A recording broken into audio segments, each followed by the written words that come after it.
Bonjour à tous et bienvenue sur ma chaîne YouTube. On se retrouve aujourd'hui pour une nouvelle vidéo où je vais vous présenter ma pile à lire du mois de décembre. Alors avant de commencer la vidéo, je tiens à m'excuser pour la luminosité qui est pas très clémente, mais en hiver, comme on habite en appartement quand même en hauteur, en hiver il fait pas très, enfin en hiver, de novembre jusqu'à mars on va dire, il fait pas hyper clair, mais j'ai pas envie d'allumer la lampe du salon sachant qu'il est même pas encore 16 h, donc on va se débrouiller comme on peut avec cette luminosité catastrophique. D'ailleurs, si le chien se met derrière, on ne la voit même pas. Enfin bref. Donc je vais vous faire aujourd'hui ma... Nina, s'il te plaît, doucement avec ta balle de tennis. Hein. Elle est dangereuse, ce chien. Bref. Donc, je vais vous présenter ma pile à lire. Alors, je pense que je vais arrêter de remettre ceux des mois précédents parce qu'au final, je les lis pas vu que ça fait 2-3 mois qu'ils y sont. Mais donc comme d'habitude, j'aurai les Calendar Girls. Peut-être les deux derniers, peut-être pas. Je sais pas encore. Faut voir lequel je trouverai et lequel je ne trouverai pas. Voilà. J'espère trouver les deux derniers directement. Comme ça, je pourrai les lire. Mais dans tous les cas, des livres neufs, j'en ai plus beaucoup. Il me reste surtout beaucoup de livres d'occasion où j'ai eu dans la boîte à livres. Donc je pense que là ce mois-ci, niveau livre neuf, ça va. Mais le mois prochain, niveau livre neuf, pour le mois de janvier, il n'y en aura pas énorme parce que... Noël oblige, bah, j'achète pas de livres au mois de décembre, ou peut-être juste les Calendar Girls. Puis, entre nous, mon cadeau de Noël, c'est autre chose que des livres. Voilà. Mais bref. Je ne sais plus ce que je disais. Donc oui, j'ai mis un grand format, un semi-poche et que des poches. Pour voir exactement ce que je vais lire. Donc pour commencer, je me suis mis Ne lâche pas ma main de Michel Bussy. Voilà. Donc c'est un thriller, je pense, je ne sais même pas. Enfin, c'est un Michel Bussy, j'ai jamais lu de Michel Bussy. Et je me suis dit que ben ça serait bien. Et la femme qui s'appelait avant, enfin la femme qui l'avait avant a laissé son prénom dans le livre. Je ne vais pas le dire. Voilà, parce que même si je pense que ça ne la dérangerait pas et qu'elle ne se reconnaîtrait pas, voilà. Mais elle a laissé son prénom dedans. Donc je pense à l'effacer au cas où je veux le revendre. Après, pour voir. Donc dedans, je sais pas vraiment de quoi il parle. Ben, en fait, je vais vous lire le résumé directement. Un couple d'amoureux dans les eaux turquoises de l'île de la Réunion. Farniente, palmier, soleil. Un cocktail parfait. Pourtant, le rêve tourne court. Quand Liane disparaît de l'hôtel, son mari, Martial, devient le coupable idéal. Désemparé, ne sachant comment prouver son innocence, il prend la fuite avec leur fille de 6 ans. Pour la police, cela sonne comme un aveu. La course-poursuite au cœur de la nature luxuriante de l'île est lancée. Ça a l'air pas mal. J'ai beaucoup... En fait, si je l'ai pris, c'est parce que j'ai énormément entendu parler de Michel Bussy et que je me suis dit, pourquoi ne pas te lancer? Alors ensuite, c'est l'un des derniers Hugo Poche que j'ai. Enfin, de la Hugo Roman que j'ai. Il m'en reste 2, mais seulement c'est un début de saga et que j'attends d'avoir le 3e tome avant de la lire. Donc je me suis mis La Promesse de Mia Sheridan. Donc chez Hugo Poche dans la collection New Romance. Voilà. Donc le résumé. Grayson a promis à son père qu'il mettrait tout en œuvre pour sauver le vignoble familial de la Napa Valley. Mais c'est loin d'être gagné quand on n'a pas un sou et un passé qui n'inspire guère confiance. C'est pour cela qu'il va accepter de réfléchir à la curieuse proposition que lui fait Kira, un mariage de convenance qui lui permettra d'obtenir une part de l'héritage de la grand-mère de la jeune femme. Cela va à l'encontre de ses convictions, mais a-t-il le choix s'il veut tenir sa promesse? Kira est jolie, fantasque, généreuse, mais pas vraiment l'héritière futile qu'il croyait. C'est une vraie petite sorcière qui le rend fou et l'envoûte. Elle pourrait bien séduire celui qu'elle surnomme le dragon. J'ai beaucoup entendu parler de Mia Sheridan. Il y a son autre aussi, L'honneur de Preston, qui est sorti en poche. Mais je me suis dit que je vais lire celui-là avant avant d'acheter L'honneur de Preston pour voir ce que ça va donner. Donc ensuite, niveau thriller, je me suis mis Nuit de Bernard Minier. Je sais que j'avais dit que j'attendrais que Sœur soit sortie, mais en fait je peux pas attendre. Voilà. Je me dis que de toute façon, oui, c'est le même personnage, mais les histoires ne se suivent pas. Enfin, les années, oui, mais chaque enquête est différente, donc j'aurais pas besoin de relire toute la saga avant de lire Sœur, quand elle sortira en poche. De toute façon, je pense qu'il est pas prévu avant fin 2019, début 2020, donc ça risque de mettre longtemps. J'ai pas envie de le laisser autant de temps dans ma pile à lire. Voilà. Donc, voilà. Donc, je vais vous lire le résumé, mais voilà, je vais le lire là au mois de décembre. Surtout que moi, au mois de décembre, j'aime bien de lire tout ce qui est thriller, des trucs bien gore ou des romances. En fait, à Noël, j'ai soit romance, soit thriller fantastique.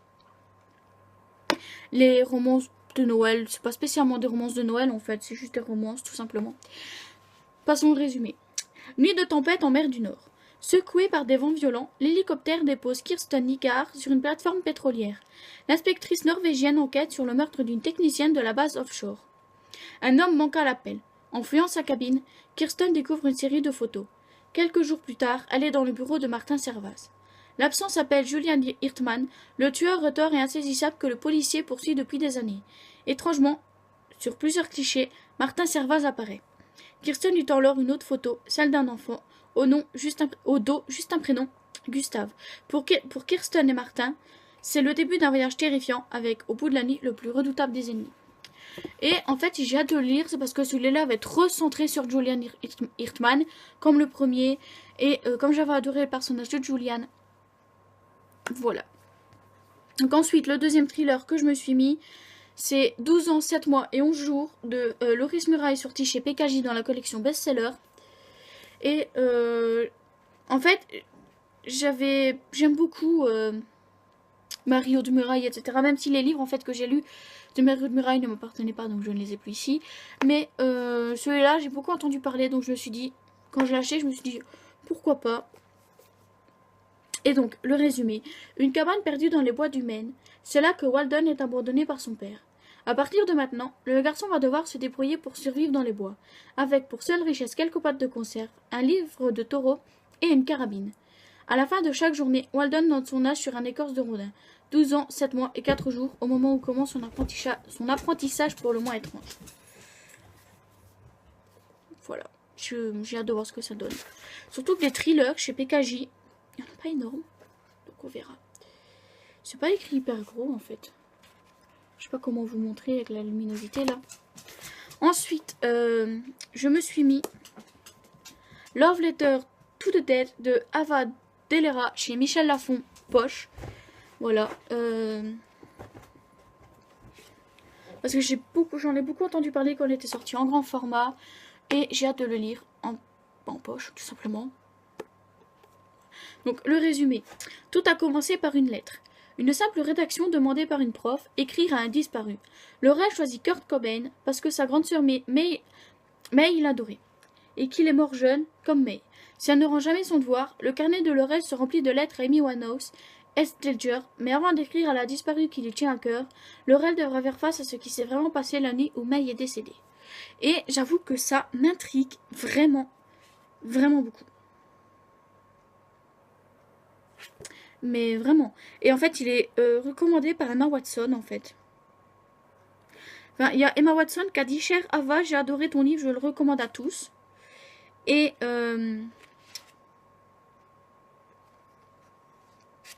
alors, il y a Jay Asher qui a dit « Love Letter to the Dead est une lettre d'amour à la vie. » Et il y a Siobhan Vivian, celle qui a fait la liste, qui a mis « Fascinant, captivant et totalement inattendu, je n'ai pas pu lâcher ce livre. » Et il y a Stephen Chbosky, donc l'auteur du Monde de Charlie, qui a dit « Love Letter to the Dead est plus qu'un roman stupéfiant, c'est la naissance d'une grande auteure. » Donc, avec autant de recommandations, je pense que je ne peux qu'aimer. Voilà.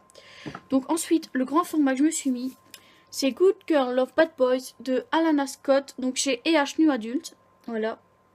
Donc si vous suivez régulièrement mes vidéos, je l'ai présenté il n'y a pas longtemps dans un book haul. Là par contre c'est écrit petit. Vous voyez, c'est écrit tout petit. Donc ça va me mettre quand même pas mal de temps à le lire. Il y a quand même plus de 600 pages. Mais je me dis que de toute façon, je ne risque rien à le lire. Si ce n'est que voir si j'aime bien le style de l'auteur pour acheter le suivant qui est sorti le mois de novembre. Voilà. Et je sais que c'est un livre qui est d'abord sorti sur Wattpad, qui est sorti en numérique en 2 exemplaires. Et que donc ça, c'est une intégrale. Ensuite, alors je sais que, bon, c'est pas vraiment le livre de l'année, le livre du siècle, mais je vais tenter de lire Carnet de route de Marie Lopez, donc qui est publié chez Anne Carrière Édition. Voilà. Donc Marie Lopez qui est Enjoy Phoenix. Alors, c'est pas forcément une youtubeuse que je suis quotidiennement. Je dois dire que je regarde peut-être une vidéo par mois d'elle et encore. Mais je me suis dit que là, c'est un roman. Voilà, c'est un roman, donc ça sort du cadre de la youtubeuse beauté, ça sort du cadre du livre de je me fais une biographie, voilà. Et voilà. Donc je vais vous lire le résumé quand même. Ah, je vous ai pas lu le résumé de Good Girl of Bad Boys, je vais le faire tout de suite. Il n'est pas l'homme qu'il lui faut, il est celui qu'elle veut. Elodie est une fille bien, une fille sage. Une fille intelligente qui, dès son premier jour au lycée Saint-Louis, comprend que, si elle veut survivre, elle va devoir s'endurcir. Car son nouvel environnement est à milieu de l'établissement londonien dans lequel elle étudiait avant la mutation de son père. La violence et les trafics de drogue sont monnaie courante dans cette zone de non-droit réglée par la loi du plus fort. Elle le sait, elle a intérêt à faire profil bas et à éviter qu'on la remarque. Surtout, elle doit rester loin de Zach Menser, celui que tout le monde craint et qui aurait fait de la prison. Mais quand le destin l'a contraint à fréquenter de très près Zach, Elodie comprend que le plus dangereux chez ce garçon, ce n'est pas son passé trouble et violent, mais peut-être son sourire. Voilà. Donc maintenant, on va passer au résumé de Carnet de route. Voilà. Une étudiante en architecture, une youtubeuse, un jeune homme trop tranquille nommé Marco, un moniteur d'auto-école et un professeur d'université. 5 personnages au destin indissemblable vont former un groupe hétéroclite et fantasque à la faveur du permis de conduire. Tandis que 3 générations se mêlent et s'apprivoisent, une camaraderie surprenante grandit entre les candidats. Chacun va se livrer aux autres bien plus qu'il ne l'aurait imaginé. Le passé, les doutes, les regrets, les espérances s'invitent dans l'habitacle de la voiture à double commande. Leurs différences les poussent à reconsidérer leurs choix et les horizons qu'ils s'étaient fixés, et le danger de ressortir de l'expérience juste un peu plus perdu qu'avant est bien réel. Mais voici que surgit l'extraordinaire et que s'offre à eux un chemin bien éloigné des codes et des panneaux de signalisation. En plus de ça, ça part du code de la route, enfin de permis de conduire, que je n'ai toujours pas. Voilà. Je dis pas que ça va me pousser à le passer, parce que bon, il faut les sous pour le passer. Mais voilà. Donc ensuite, il reste 2 livres. Alors j'ai vu gros pour le mois de décembre, mais c'est vraiment un mois où j'aime bien. En fait, le mois de décembre, c'est un petit peu mon mois préféré pour lire. Parce qu'en général, c'est surtout ce mois-là que je lis le plus. Il y en a 11 en tout, c'est pas beaucoup. Donc je me suis mis Samantha, bonne à rien faire de Sophie Kinsella, donc chez Pocket. Donc là le résumé, ni soirée, ni week-end, ni vacances, ni amoureux. Samantha, la trentenaire, ne vit que pour son job d'avocate d'affaires et pour sa future promotion. Et oups, la gaffe, elle fait perdre à son meilleur client plus de 50 millions de livres, quand même. Désespérée, elle prend la fuite à la campagne et se fait embaucher comme gouvernante. Micro-ondes, fer à repasser, aspirateur. Samantha découvre un monde inconnu peuplé d'objets étranges. J'ai un mail, je ne sais pas de qui, je vais aller voir. Et je me suis dit que ça pourrait être bien. Alors j'en ai 2 autres de l'autrice, après j'en ai plus. Mais le problème c'est que l'autre en fait c'est la saga de l'accro du shopping. Et j'en ai que 2 qui ne sont même pas ni le premier ni le dernier, sont en plein milieu en fait. Je crois que j'ai le tome 3 et le tome 6. Mais bref. Et donc le dernier que je me suis mis c'est le tome 2 de la saga Before de Anna Todd.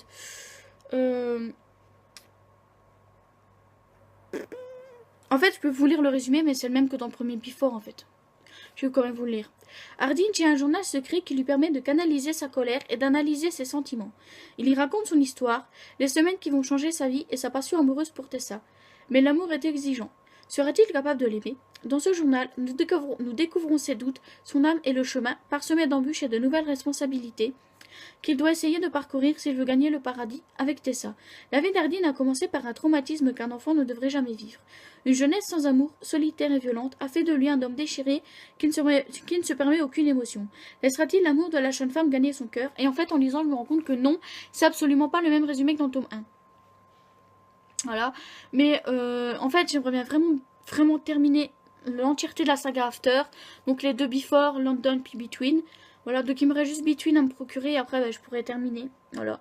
Donc si je me le procure par exemple au mois de janvier, je lirai peut-être London et Between au mois de janvier. Faut voir. Pour terminer vraiment cette saga une bonne fois pour toutes. Parce que clairement, elle traîne en longueur et j'aimerais vraiment beaucoup la terminer. Enfin bref, là c'est tout pour la vidéo. Alors, je vous représente pas les livres du mois passé. Je sais pas si j'aurai le temps de les lire. Dans tous les cas, si je les lis, ça sera fin décembre. Mais vous le verrez dans le bilan lecture début janvier. Mais dans tous les cas, moi je vais vous laisser ici pour la vidéo.